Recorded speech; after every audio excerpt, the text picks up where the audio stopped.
Hola, buenos días, bienvenidos. Estamos comenzando nuestro tiempo devocional en esta mañana. El día de hoy estaremos revisando del capítulo 64 del libro del profeta Isaías, los versículos 6 al 12 para nuestro tiempo devocional que hemos titulado La presencia de Dios. La presencia de Dios. Vamos a hacer la lectura de nuestra porción. Recuerden que estamos leyendo en la Nueva Traducción Viviente para nuestro tiempo devocional. Dice la palabra de Dios, Isaías 64, versículos 6 al 12. Estamos todos infectados por el pecado y somos impuros. Cuando mostramos nuestros actos de justicia, no son más que trapos sucios. Como las hojas de otoño nos marchitamos y caemos, y nuestros pecados nos arrasan como el viento. Sin embargo, nadie invoca tu nombre, ni te ruega misericordia. Por eso tú te apartaste de nosotros y nos entregaste a nuestros pecados. Y a pesar de todo, oh Señor, eres nuestro Padre. Nosotros somos el barro y tú el alfarero.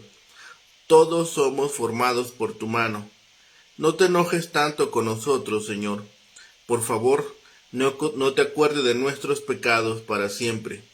Te pedimos que nos mires y veas que somos tu pueblo. Tus ciudades santas están destruidas. Sión es un desierto. Sí, Jerusalén no es más que una ruina desolada. El templo santo y hermoso donde nuestros antepasados te alababan fue incendiado y todas las cosas hermosas quedaron destruidas. Después de todo esto, Señor, ¿aún rehusarás ayudarnos? ¿Permanecerás callado y nos castigarás? La presencia de Dios, confesión de pecado y lamento de las aflicciones.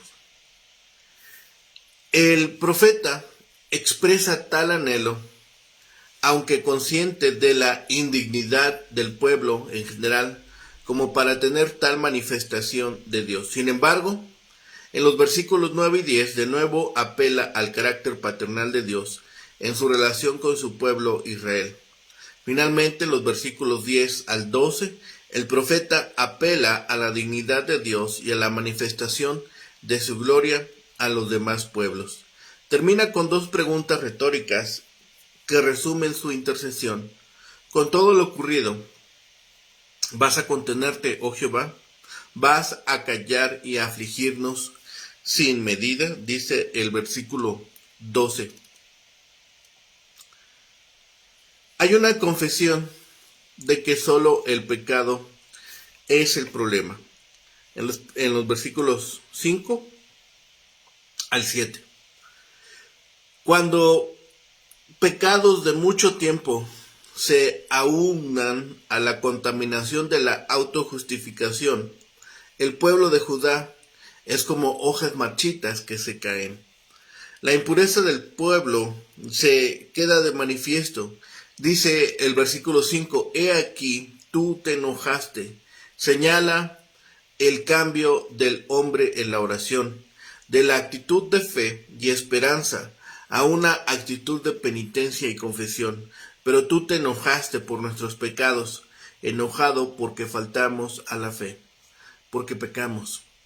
Cuando se desvanece el agudo sentido de la presencia de Dios, los hombres a menudo se hacen culpables de pecados de presunción, a los que pronto siguen hechos de iniquidad. El curso del mal está marcado por una creciente corrupción, de modo que Oseas debe decir, y ahora pecan más y más. Oseas 13:2. Todos nosotros somos como suciedad. Debería leerse como somos impuros. El pecado es una infección mortal. Toda nuestra justicia son como trapos de inmundicia. El hebreo sugiere Levíticos 15, 19 al 24 y los paños menstruales. Caímos todos nosotros como la hoja. El pecado destruye la vitalidad y los poderes de resistencia del alma. Disipa la virilidad física tanto como la espiritual. Nuestras maldades nos llevaron como viento. Es la figura de hojas marchitas por el otoño empujadas por el viento. La maldición del abandono de Dios está plasmada en el versículo 7. Nadie hay que invoque tu nombre. Ciertamente es desesperada la situación de aquel pueblo en el cual nadie trata de valerse de la ayuda de Dios. Que se despierte para apoyarse en ti. Cuando Dios oculta su rostro, a los hombres les falta el impulso para aventurarse en su búsqueda.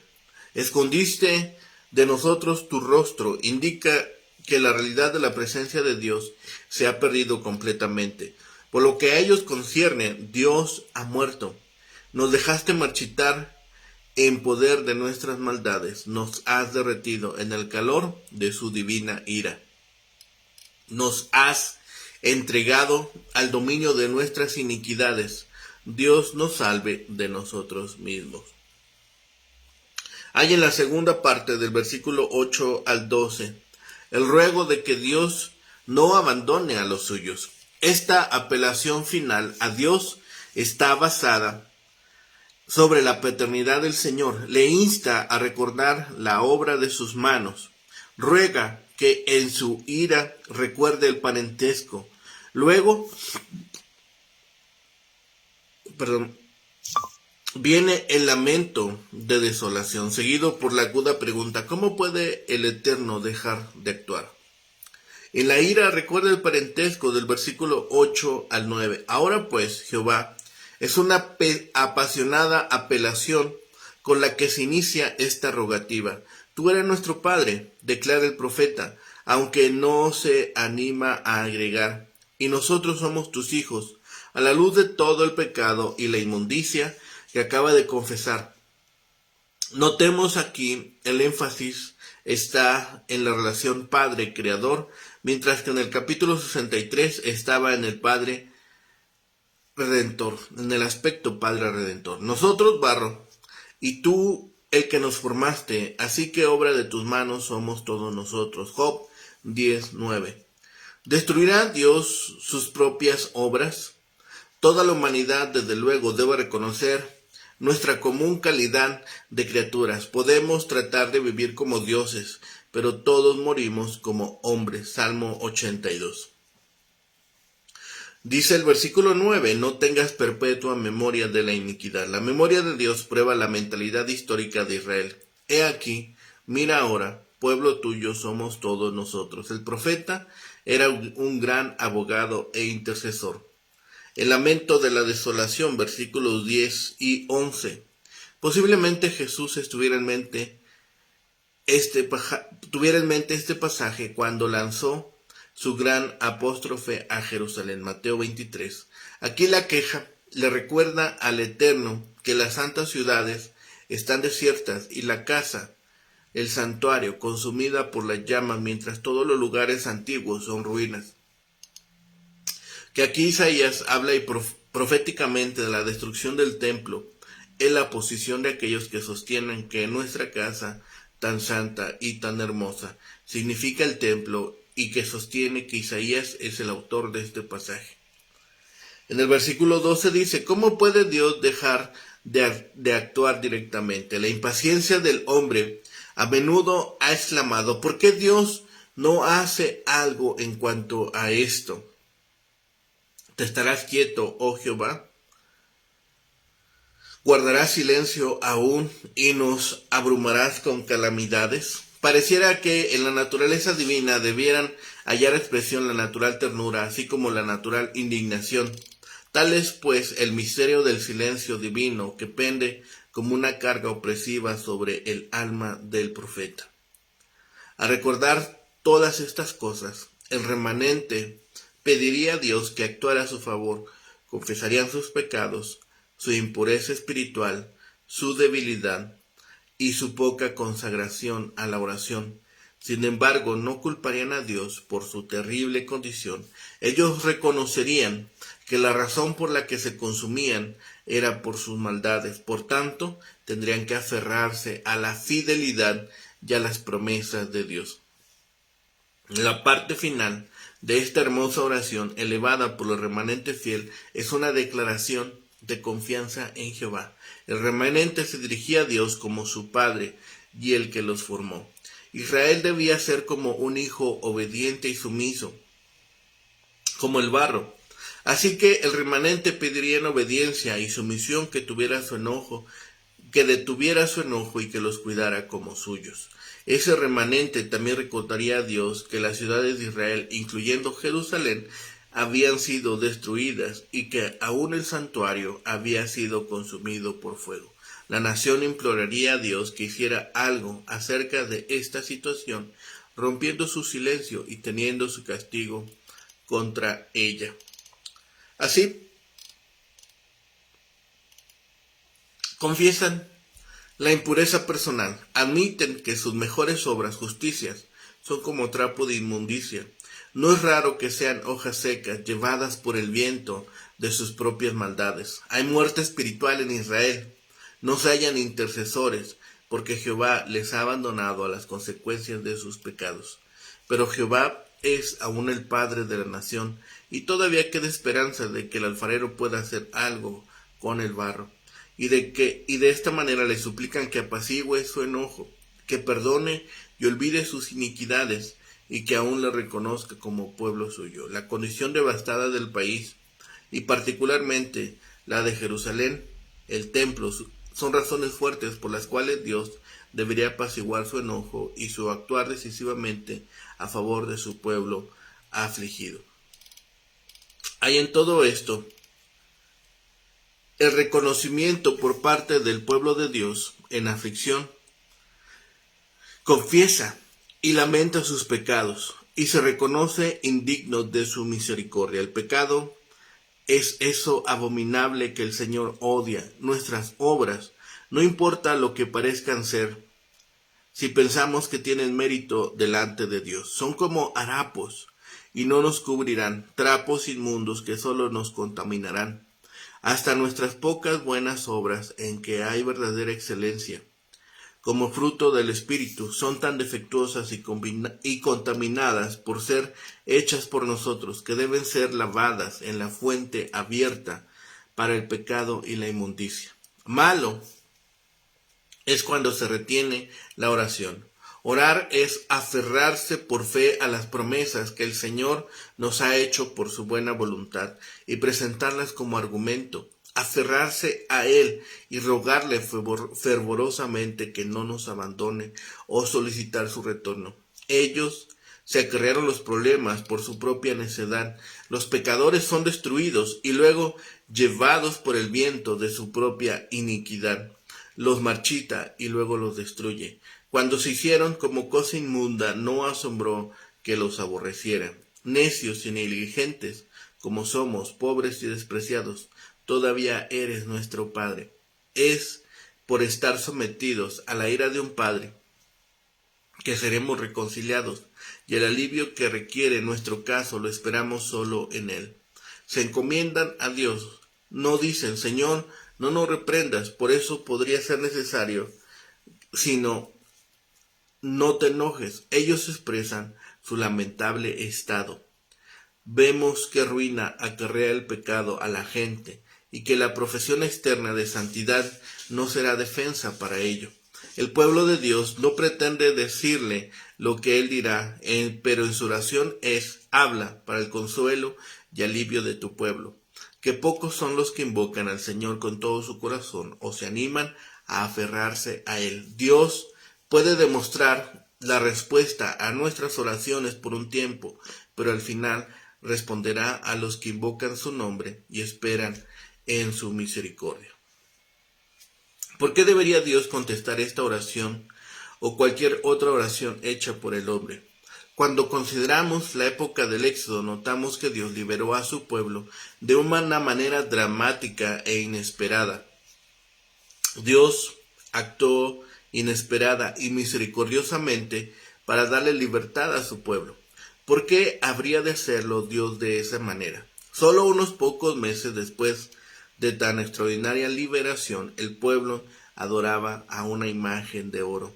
Airado, Dios le dijo a Moisés, yo he visto a este pueblo, que por cierto es un pueblo muy terco. Ahora pues déjame que se encienda mi ira contra ellos y los consuma. Pero de ti yo haré una nación grande.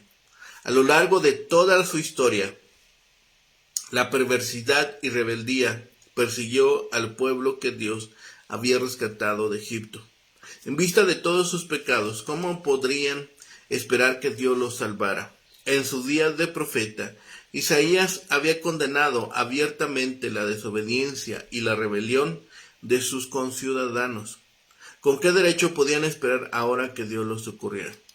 El propio Isaías se incluyó entre los rebeldes y pecaminosos al confesar: todos nosotros. En esas palabras, el profeta de Dios proclamó una verdad que abarca a la humanidad de todos los tiempos, incluyéndonos a nosotros.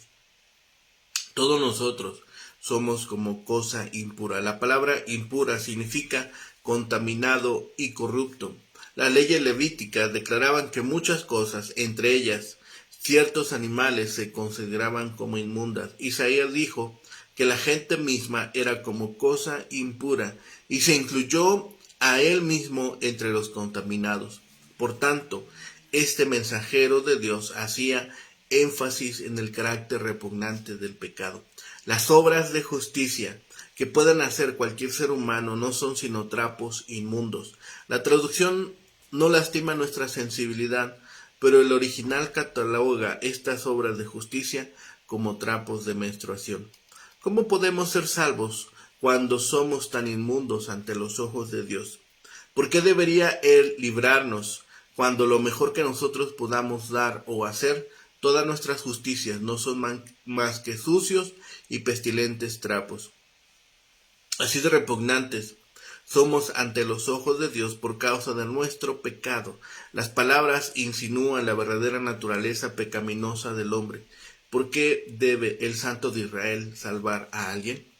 Isaías prosigue describiendo lo que la maldad ha hecho en cada ser humano. El pecado nos deja sin vida, como hojas secas que son arrastradas por el viento del otoño. Por nosotros mismos no tenemos vida, ni podemos producir nada de valor ante los ojos de Dios. Pablo escribió: estabais muertos en vuestros delitos y pecados, Efesios 2:1, y por eso ningún ser humano puede acudir al Señor. Estamos por completo desamparados. La ira divina se enciende contra los pecadores. Isaías dice que Dios oculta su rostro del pecador. La imagen se hace más severa cuando dice también que Dios hace que los pecadores se consuman por causa de sus propios pecados. Qué lamentable situación de los enemigos de Dios. Dios oculta su rostro de ellos y hace que sus propias maldades se vuelvan en contra de los que las cometen. Como los impíos persisten en sus ofensas, el Señor los abandona a sus propias maquinaciones, se retira de ellos, les quita su gracia y su misericordia. Fue por eso que en algunas ocasiones Jesús guardó silencio ante la oposición y optó por narrar parábolas para que los incrédulos contumaces no pudieran comprender. Paso a paso, pecado lleva al pecador más lejos de Dios y más cerca de la destrucción y del juicio. Por su naturaleza, los pecadores no pueden rescatarse a ellos mismos de las inevitables consecuencias de sus pecados. Vimos también que esta maravillosa oración se vuelve una vez más al Señor y se aferra a su inmerecida gracia, versículos 8 y 9. Ahora, es decir, pese a nuestras rebeldías y pese al hecho de que lo mejor de nosotros no es más que un trapo inmundo, aun con las repugnantes manchas del pecado, esta oración expresa fe en el Señor. Aquí encontramos dos de sus nombres, Jehová y Padre. Jehová es el nombre para el Dios de la gracia fiel y gratuita, el Dios del pacto que reveló su nombre a Moisés. El segundo nombre, Padre, nos recuerda el versículo 16 del capítulo anterior. Este Dios es nuestro Padre. Este grito de fe confiesa a Dios como su más preciado tesoro. Esta clase de fe reconoce también su relación con este Dios poderoso y misericordioso. La descripción de Dios como el alfarero concuerda con la historia del pueblo santo del Dios que llamó a Abraham para después moldear a sus descendientes en una nación. Dios hizo de ellos lo que eran, pero esta imagen también describe acertadamente de manera individual a los integrantes del pueblo escogido. Nosotros somos el barro y Dios nos moldea para usarnos como le parece apropiado. El apóstol Pablo declaró que los efesios estaban muertos en sus pecados, pero les aseguró que la gracia divina los había salvado, pues somos hechura suya. Nuestros repugnantes pecados nos separan de nuestro Hacedor. Sin embargo, la fe nos vuelve a Él y confía en sus misericordiosas promesas. Quien se vuelve a Dios, a pesar de su pecado, halla el poder para orar confiando en las promesas del Señor. Como creyentes, nos han enseñado a orar en el nombre de Jesús. Dios no tiene ninguna razón para atender a nuestras plegarias y sin embargo, cuando nos volvemos a Él, no lo hacemos por nosotros mismos, sino en el nombre de Jesús, que ha vertido su sangre para lavar todos nuestros pecados. Dios nos invita a que vayamos a Él como un niño va a su amado Padre y podemos ir a Él, orar con confianza y con valor, porque en Jesús Dios es nuestro amado Padre. Esta oración brota con fervor del corazón del creyente que confía en las misericordiosas promesas de Dios. En conclusión, la oración pone delante de Dios la miseria de este pueblo. Las condiciones que se describen en estos versículos finales 10 y 12 concuerdan con el mundo de los exiliados. Mientras ellos estaban en Babilonia, su patria seguía siendo un yermo desierto y abandonado. El templo yacía en ruinas. Era una sombra de su gloria pasada. Todas nuestras preciosas cosas han sido destruidas. Y como este lamento coincide muy bien con la época de destierro, algunos han sugerido que Isaías no podría haberlo escrito. ¿Cómo podría haber sabido el profeta que el templo iba a ser quemado? Se preguntan. El problema desaparece si creemos que mediante el poder del Espíritu de Dios, Isaías pudo ver el futuro. Él vio el futuro de Jerusalén y las consecuencias de la incredulidad de sus propios días. Jerusalén y Judea se iban a convertir en una tierra desolada. Los creyentes de todas las épocas han invocado a Dios en tiempos bastante similares a los del destierro. En momentos de persecución, los creyentes son asediados por sus enemigos, como fue asediada Jerusalén en la época de Ezequías.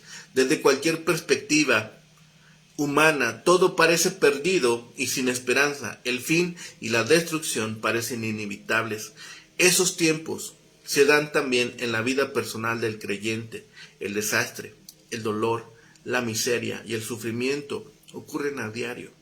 Nos damos cuenta de nuestra inutilidad y nos podemos preguntar por qué Dios ha permitido que ese caos toque nuestra vida. De la misma manera que hizo el profeta, muchas veces nos volvemos hacia el Señor y decimos: mira esto, Señor, el desastre, la desolación, el dolor y el quebrantamiento de corazón me rodean. Estoy sufriendo. ¿Dónde estás tú, oh misericordioso y amoroso Dios? Estas palabras finales de este capítulo, con un suspiro, la oración hace esta petición: ¿te quedarás quieto, Jehová, ante estas cosas? ¿Callarás y nos afligirás sobremanera? En otras palabras, por favor, Señor, ¿nos enviarás ayuda? Este lamento toca puertas del mismo cielo. La fe en la misericordia de Dios y en su paternal amor llena esta oración. La fe no es ajena al poder de Dios para salvar y la oración le ruega con humilde insistencia a Dios para que responda. La plegaria concluye cuando el creyente pone en manos de Dios su desesperada situación para que Él obre amorosamente. Los restantes capítulos de Isaías nos dan la respuesta del Señor. Así, en esta porción, en este capítulo 64, vemos la presencia de Dios. En las múltiples crisis de la vida, a veces alzamos nuestros ojos a Dios y anhelamos su presencia.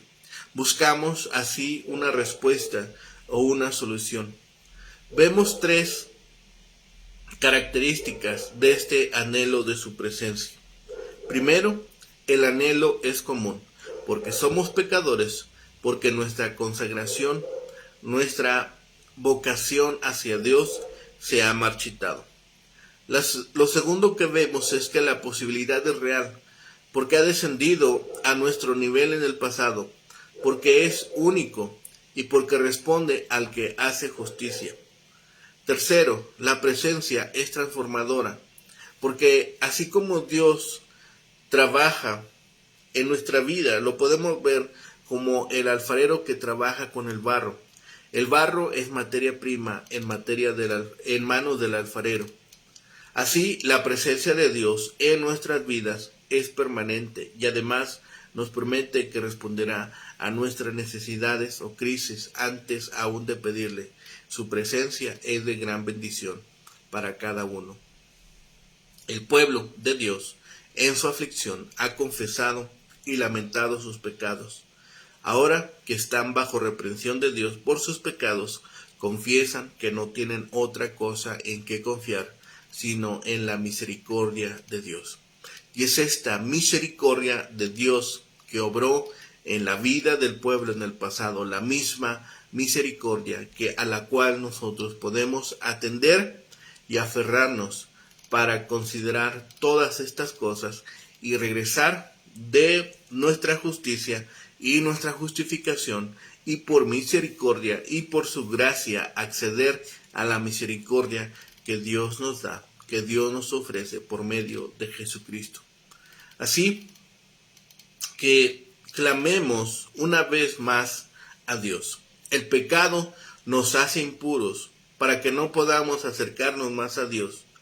Más que un mendigo en harapos podría comer a la mesa del rey. Nuestros mejores esfuerzos siguen infectados de pecado. La única esperanza, por tanto, es la fe en Jesucristo, quien nos puede limpiar y llevar ante la presencia de Dios. Este pasaje podría llegar a malinterpretarse con mucha facilidad. No significa que Dios nos rechace si vamos a Él con fe, ni que Él desprecia nuestros esfuerzos para agradarle. Significa que si vamos a Dios demandando su aceptación sobre la base de nuestra buena conducta, Él señalará que nuestra bondad no es nada comparada con su justicia infinita.